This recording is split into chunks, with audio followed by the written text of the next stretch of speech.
Kaixo eta ongi etorri guztioi gaurko saiora. Gaurkoan, Jaume Gelabert izango dugu, Iruñeko Hizkuntza Eskolak Karrikiri elkartearen laguntzarekin osatu duen Euskal Kultura Asteari buruz hitz egiteko. Horren aurretik, has gaitezen gaurko efemerideekin. Gaurko egun batean, baina 1854ean, Pablo Sarasate musikari iruindarra jaio zen.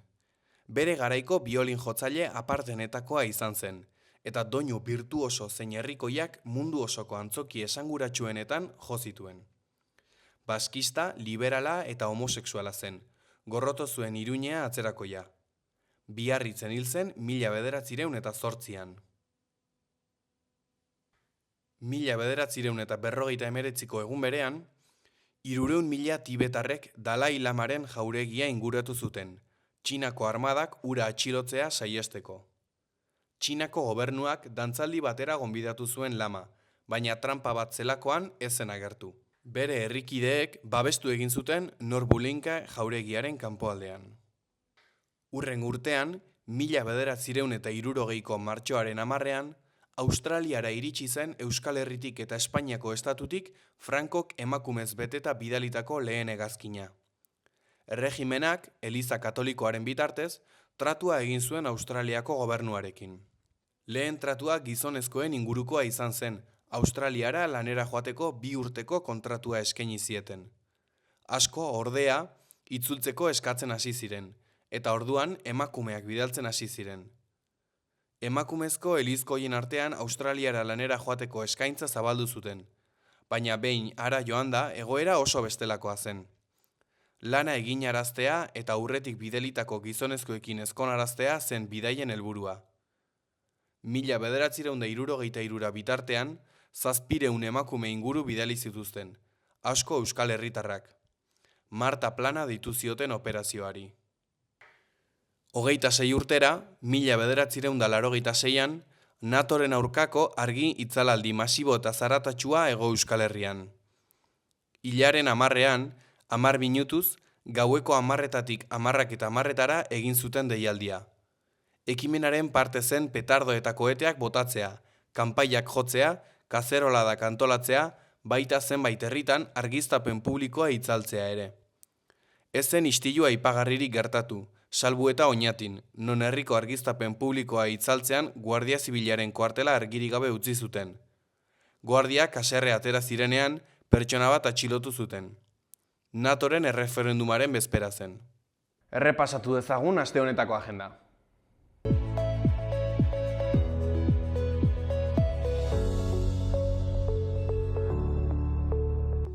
Bihar, Mendillorriko Zibiboxean, arratsaldeko 7:00, Unibertsitate Antzerkiaren 28. amabostaldia.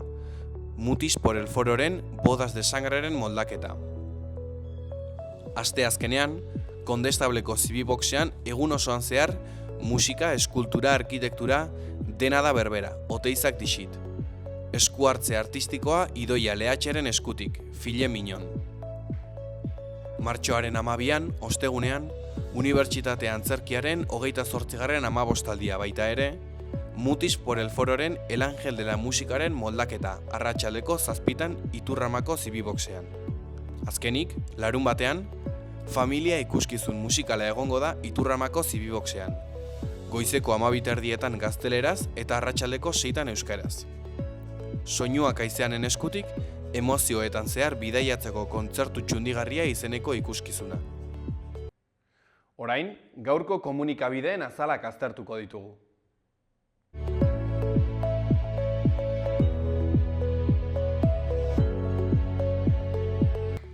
Diario de Noticias egunkarian, horrela dio lerroburu nagusiak. Txinatar enpresa batek 405 milioi inbertitzeko eta 746 lanpostu sortzeko aurre ikuspena du Nafarroan, bateria fabrika batean.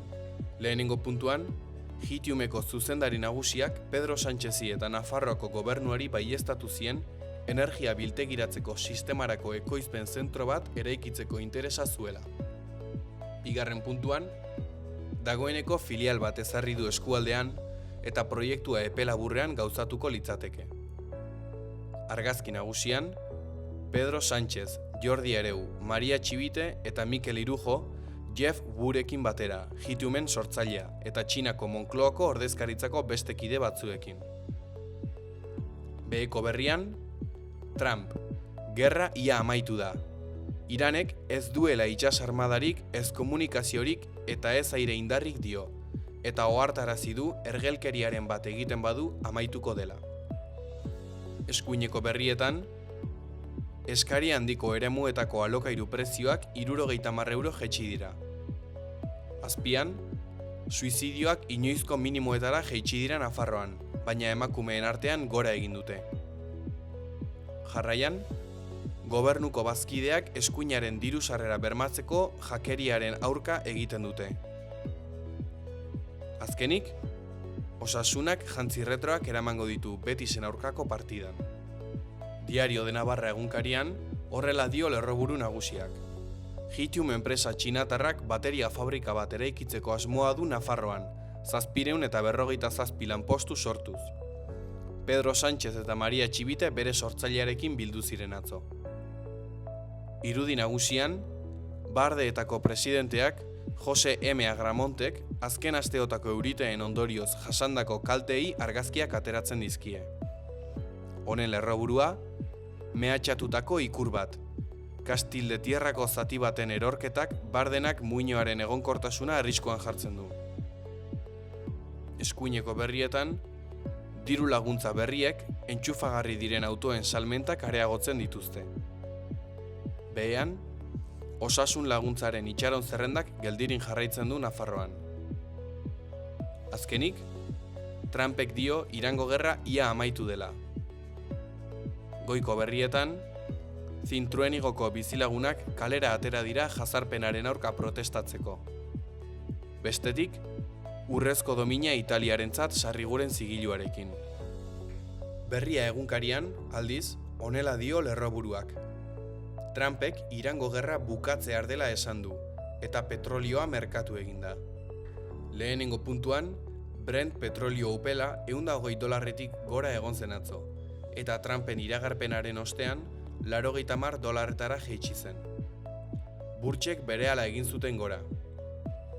Bigarrenean, Mojtaba Khamenei Irango lider goren izendatu izana akats larritzat jo du Trumpek.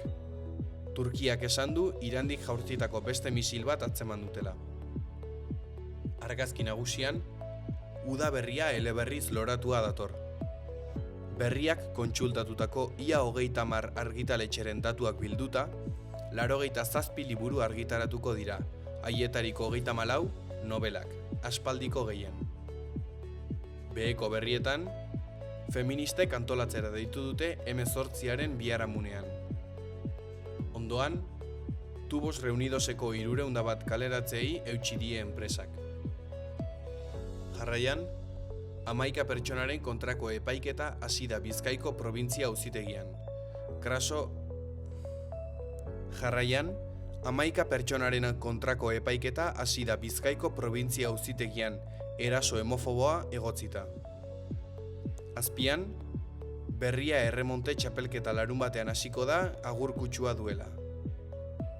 Goiko berrian, Itxaso Uriarte futbol jokalariak dio, lan asko egin dut eta horri esker lortu dut gorenean 15 denboraldi egotea. Gara egunkarian, horrela dio lerroburu nagusiak. Adituek diotenez, AEB-ek Irango haurren eskola bombardatu zuten.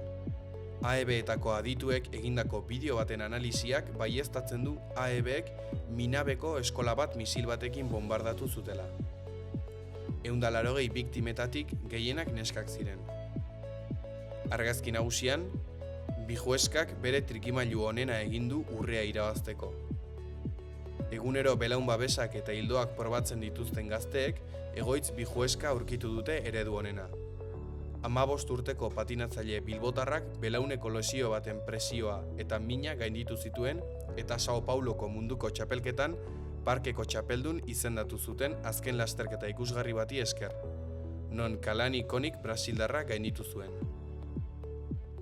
Tartean, Sheila Fernandez eta Iñaki Urrestarazu, NATOko bozeramaileak martxoaren 6tik 7. NATOri ez dioen kontzientzia antiimperialista berpiztu nahi dugu.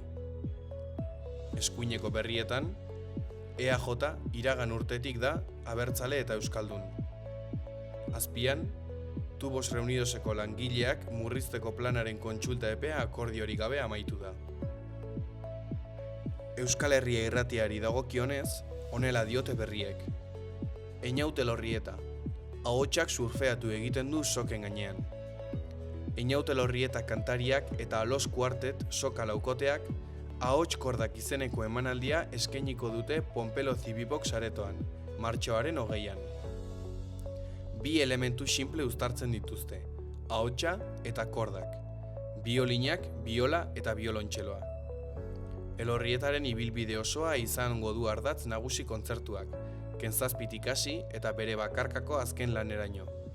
Ez hori bakarrik, Alos Quartet taldearen hainbat kantu esanguratsu bilduko ditu ikuskizunak.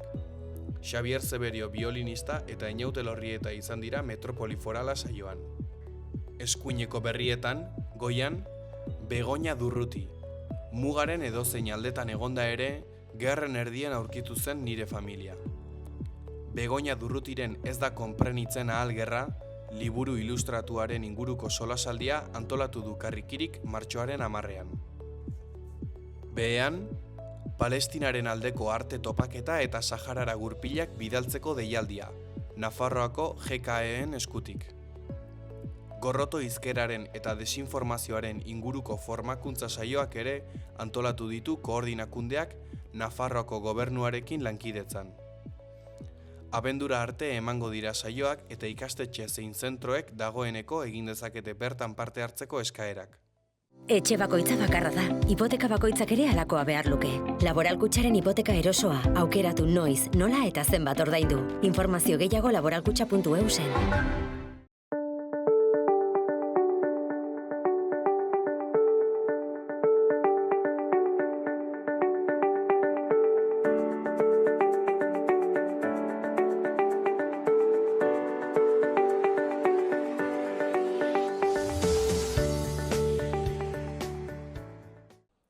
Kaixo Jaume, ongi etorri, zer moduz? Esker mila, gustora eta oso pozik xaloa telebistan izateagatik. Bai. Gure pozten gara, zutorri izanagatik.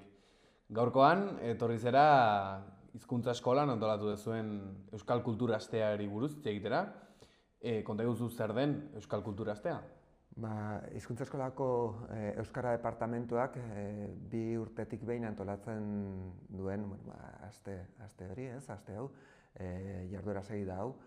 Eta guk gure ikaslei egin nahi diegun oparia da, gelatik kanpo euskara goza dezaten, eta horrez gain gure jarduera guztiak eta emanaldiak irekiak dira, eta Nafarroako jendarteari egiten diogu eskaintza eskaintza hau bai.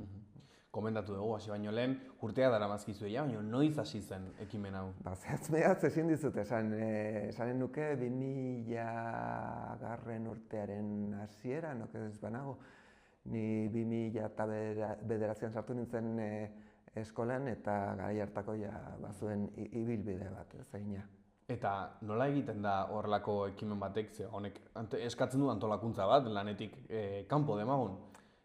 Nola egiten da guztia hainbeste urtean zehar irauteko? Martxa hartua dugu, eta gainera azkenengo urteotan Karrikiri elkartearen laguntza izan dugu, bai astea antolatzeko, baita egiten ditugun beste hainbat jarduera burutzeko ere, eta horretan ibiltzen gara.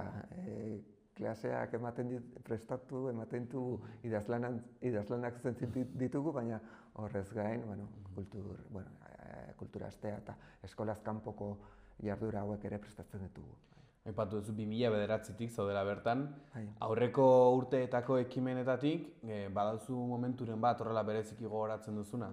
Bai, gogoan dut leteri egin genion omenaldia, kontzertu bat izan zen, Ordorik atorri zela, hainbat musikari, sekulako arrakasta izan zuen, eta gainera garai hartan jarduerak Kaldereria kaleko aretoan egiten genituen, eskola ondoan dago, baina bai garai hartan han egiten genituen, hori gogoan dut, edo bertso saioak, eta horiek ere politak izaten ziren, hainbat jarduera izan ditugu. Normalean ze harrera izaten du jendearen aldetikan? Ona, esan zakegu zera harrera ona izaten duela, motibagarria izaten da gure ikasleendako, eta esan dako gure helburu nagusia izaten da euskara gelatik ateratzea, eta jarduera gozagarriak prestatzea, eta uste dut alde horretatik helburua betetzen dugula, esanen duke, aste guztietan bete izan dugula helburu hori. Ikasleez gain, kanpotik jende asko bertaratzen da? Bai, jarduerak irekiak dira. Atzo berian lehendabiziko jarduera egin genuen kontzertua, Danseri Ensemblek eman zuen kontzertua, Etxepareren kantak musikatu ditu, eta kontzertu zoragarria izan zen, eta gure ikasleak etorri ziren, baina kanpoko jende asko, hiritar asko ere bai, aretoa lepoz bete zen. Orain eskolan berian egiten dugu, edo egiten ditugu gure emanaldiak, aretoa berritu genuen, eta zoragarria izan zen atzokoa. Ekimen hau antolatzen duzu 2 urtean behin? Bai. Zergatik 2 urtean behin? Garai batean urtero egiten genuen, baina ikusi genuen antolakuntzaren aldetik, bai, eta alde ekonomikoari ere erreparatu behar zaio, eta bi alderdi horiek kontuan hartuta erabaki genuen 2 urtetik behin egitea. Aipatzen duzu garrantzitsua dela euskara gelatik ateratzea eta beste jarduera batzuetara eramatea, baina jarduera hauek zehazki kulturalak bezala dira, musika, literatura. Garrantzitsua da hizkuntza eta kultura uztartzea? Bai, nire ustez bai, ezinbestekoa da.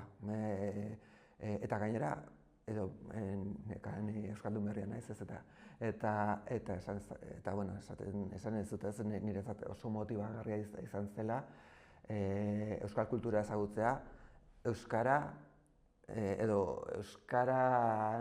sakontzeko eta ibilbide horretan bide horretan aurrera egiteko, oso motibagarria izan zen.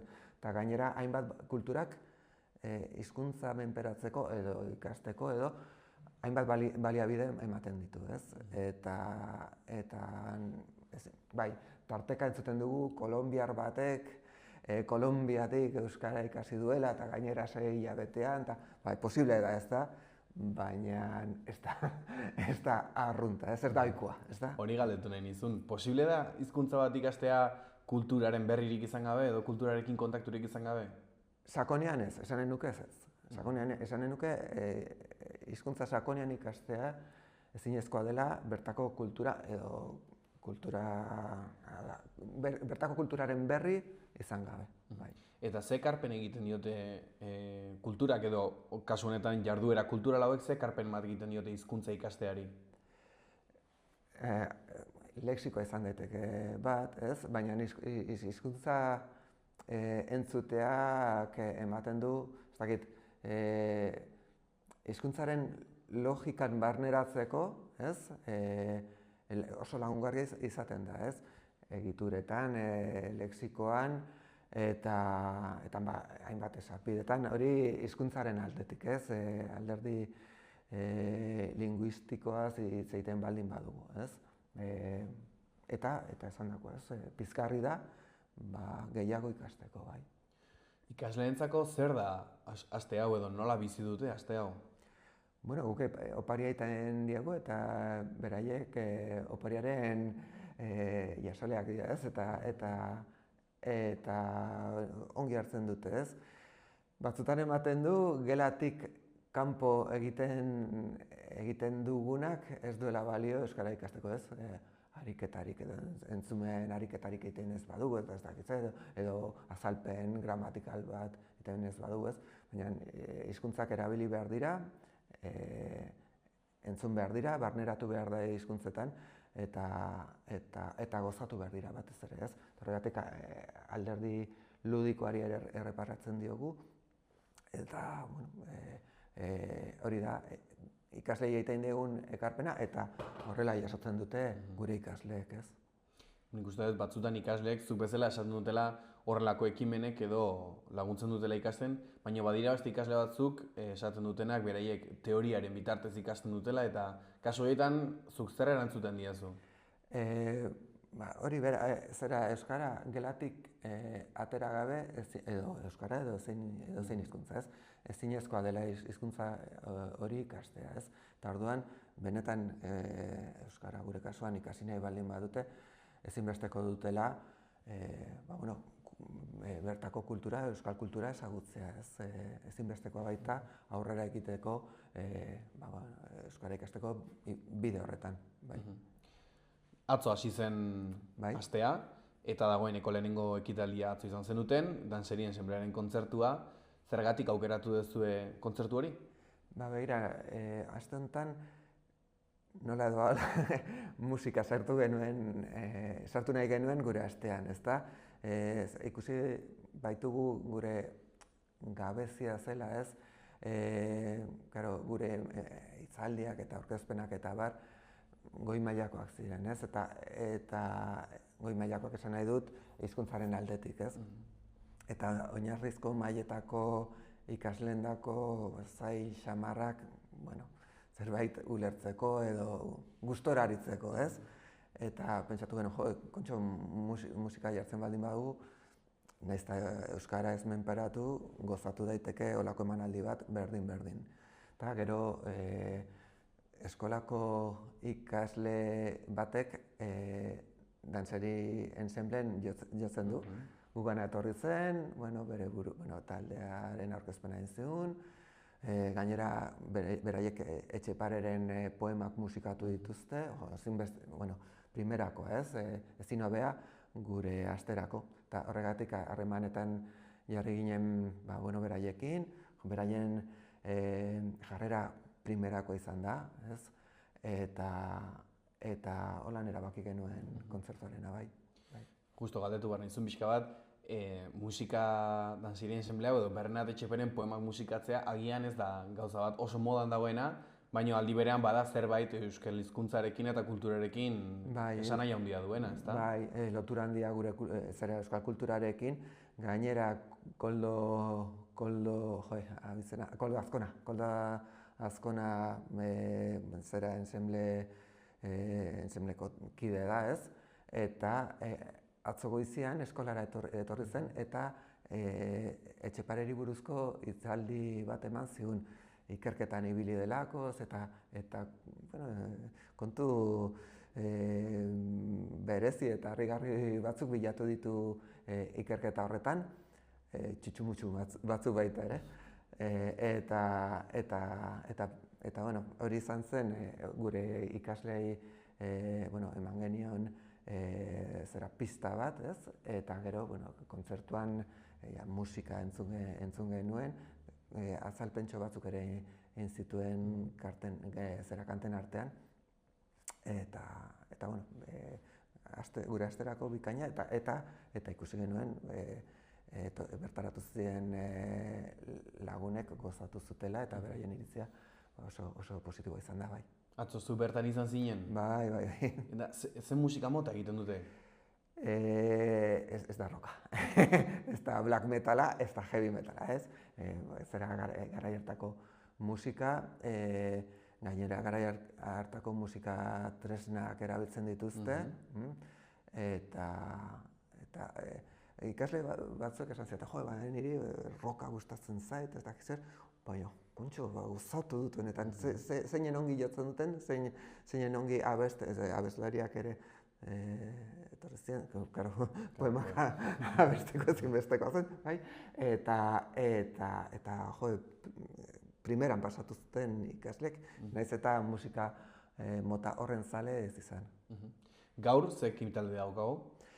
Gaur, Begoña Durruteriaren hitzaldia, liburu aurkezpena, bai, izanen dugu, bai, Beñati Durrutik, bere aitari buruz, mintzatuko, Durrutik bere aitari buruz hitzeinen du hitzaldi honetan, bai. Liburu batean, ez da konprenitzen ahal gerra, liburu horretan, bere aitaren bizipenak bildu zituen, bai. Zerbait zehatzagatik aukeratu duzue Durruti edo eleberri hori? Begira, zeraren Karrikiriko ondarruren bidez izan genuen horren berri, eta bueno, interesgarria iruditu zitzaigun, hasiera batean beste proposamen bat egin genion, beste liburu bati buruz mintzatzea, baina berak esan zion gusturago arituko litzatekela, arituko zela liburu zera honetaz hitz egin da, eta bueno, bera gustorago, gu ere bai, eta horregatik hori aukeratu genuen, ez liburu horretan kontatzen du bere aitak gerra zibilean alde egin behar izan zuela, ez dakite Ipar Euskal Herrira edo Frantziara, bai? Gero Bigarren Mundu Gerrak Frantzian harrapatu zuen aita, han erresistentzian aritu zen, gero Algeriako gerrara bidali zuten, eta aitaren bizipen horiek kontatuko dizkigu gaurko emanaldian, bai. Bihar, Dorleta Kortazar ipuin kontalaria izango duzue, ze ipuin kontatuko du? Ipuin batzuk kontatuko dizkigu. Emanaldiaren izena Hitzen lapurra da. Duela gutxi Lizarran izan genuen, eskolak Lizarran badu beste egoitza bat, eta bueno, ara ekarri genuen, eta bueno, hainbat ipuin kontatu zituen, ez? Primerakoak, oso divertigarriak, gainera berak primeran kontatzen ditu, oso bizia da, eta oso jarduera polita izan zen, bai. Ze garrantzi dauka tradizioan edo euskal hizkuntza edo euskal kulturan ahozko kontakizunak? Bueno, esanen nuke zein kulturatan garrantzi handia duela, ezta? Ni beste kultura batetik nator eta gurean ere garrantzi handia du ipuingintzak, ez? Fikzioa da ipuina, baina eta batez eta tradiziozko ipuinak batez ere ez, fikzioa izateaz gain errealitate baten isla izaten dira, ezta? Eta horien bidez hainbat ohitura, garai bateko ohiturak ezagutzeko bidea izaten dugu, historia ere bai, fikzionatua bada ere, eta horregatik, ikusten dute kulturan garrantzi handia duela ipuingintzak, eta zer esanik ez, ipuingintza modernoak duena ez, eta zaldua edo Santileone nire lankideak jorratzen duena ez, edo Rodriguezena. Ostegunean, okeraz banago, azken ekitaldia izango duzue. Hori da. Zer izango da bertan? Hiztegi etimologikoa Atik Zetara, eta hitzaldi hori Xabier Monasteriok emanen du. Eta hau batez ere abateko eta hau da oinarrizko mailetako ikasleendako antolatu dugu. Badago, agian ezin duzu erantzunik eman, baina badago aste honetan ekitaldiren bat bereziki arreta deitzen duzuna, kuriosia daukat hau ikusteko edo...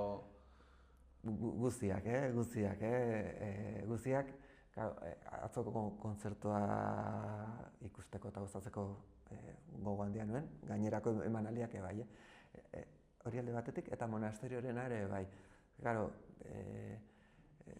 jakiteko eta gure lana da eta lan egiten dugu, ez? Baina ez dakit hitzaldi bat ematea abateko ikaslei eta beraien arreta mantentzea emanaldi osoan eta ikusi nahi dut nola aritzen den holako egoera batean, bai. Barkatu, ez dugu aipatu, baina ekitaldi hauek nun eta noiz izango dira? Bai, ekitaldi guztiak hizkuntza eskolako areto nagusian izanen dira eta guztiak 7etan hasiko dira, bai. Gaur egun ikasten duten pertsonen profila zein da? Bueno, profil askotarikoa da, profila. Denetari dugu, zera goizetan jubilatu asko izaten ditugu ordutegiagatik, ez?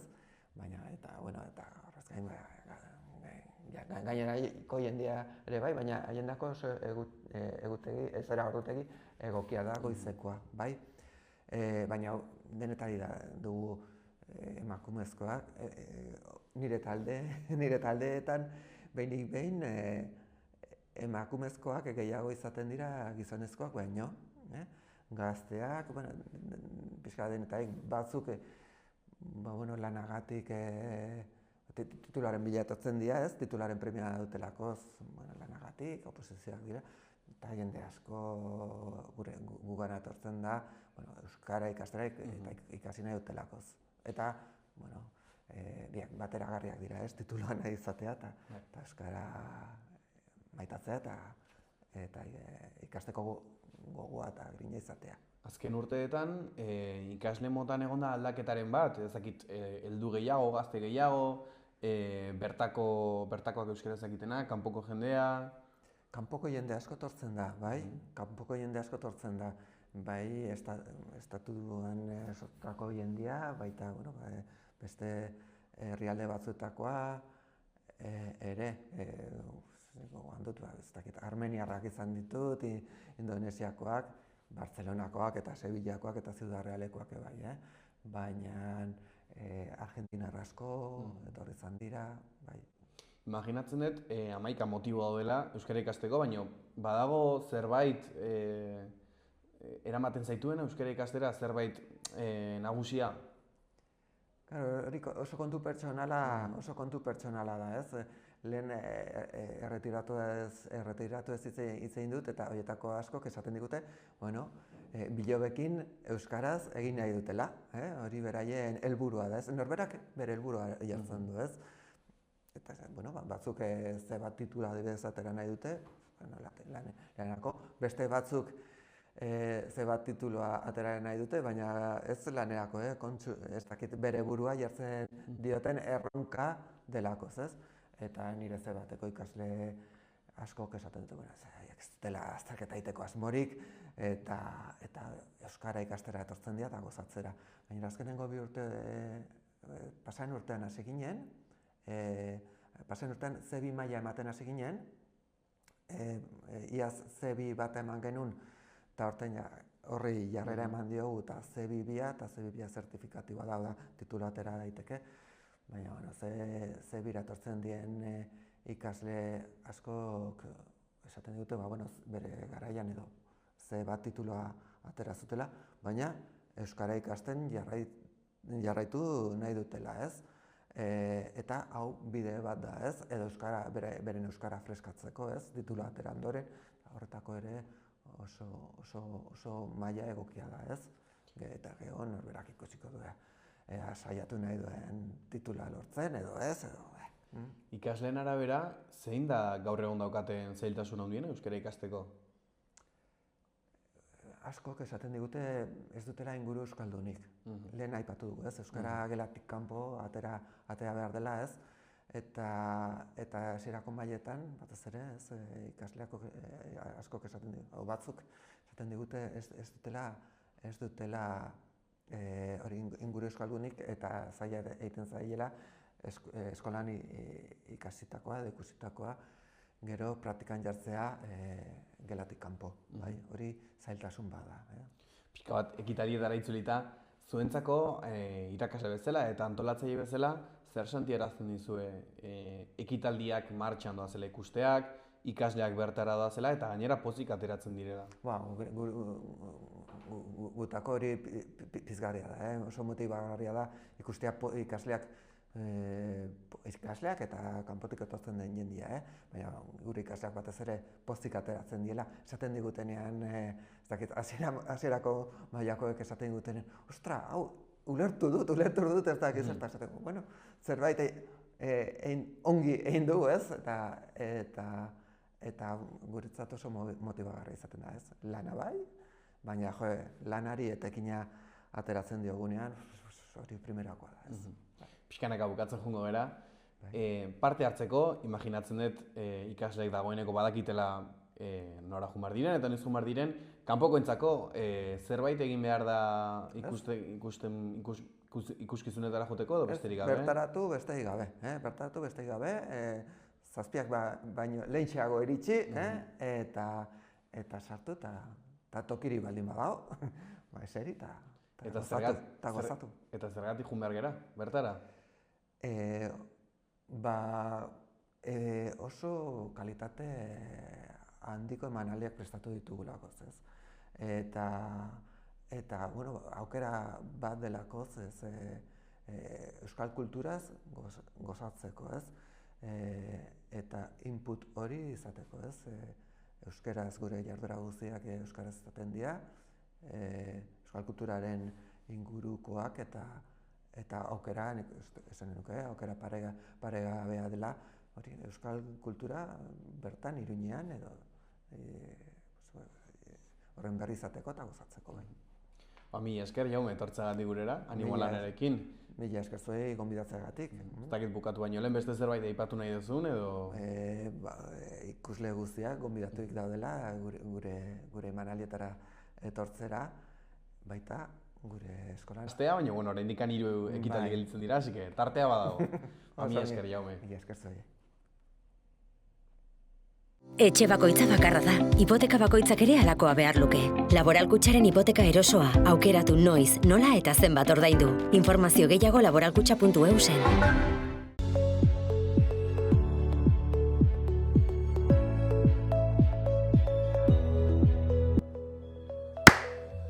Gaur odeitza trinkoagoa izango da goizean eta ostarteak zabalduko dira arratsaldean. Goizean, odei dezente izango ditugu eta zaparrada batzuk egingo ditu. Egunak aurrera egin ahala, euria egiteko probabilitatea gutxitu egingo da, eta arratsaldean ostarteak zabalduko dira. Temperatura maksimoak jaitsi egingo dira Kantauri isurialdean eta gainerakoan berdintsu jarraituko dute. Ipar-mendebaldeko eta iparraldeko haizea ibiliko da. Asteazkenean, fronte batek zerua estali eta euri pixka bat utziko du. Goizaldean hodeiak ugaritzen joango dira eta goizean bertan zerua estali egingo da. Mendebaldeko kostaldean goizetik euritara joko du eta ondoren ekialdera zabalduko da euria. Fronteak bereziki Kantauri isurialdean eragingo du eta arratsaldean. Tenperaturak gorabehera handirik gabe jarraituko du. Hego-mendebaldeko haizea ibiliko da eta eguerdi inguruan edo arratsaldean ipar-mendebaldera egingo du. Etxe bakoitza bakarra da, hipoteka bakoitzak ere halakoa behar luke. Laboral Kutxaren hipoteka erosoa, aukeratu noiz, nola eta zenbat ordaindu. Informazio gehiago laboralkutxa.eusen. Hau izan da gaurko saioa, mila esker gurekin egotegatik eta bihar arte.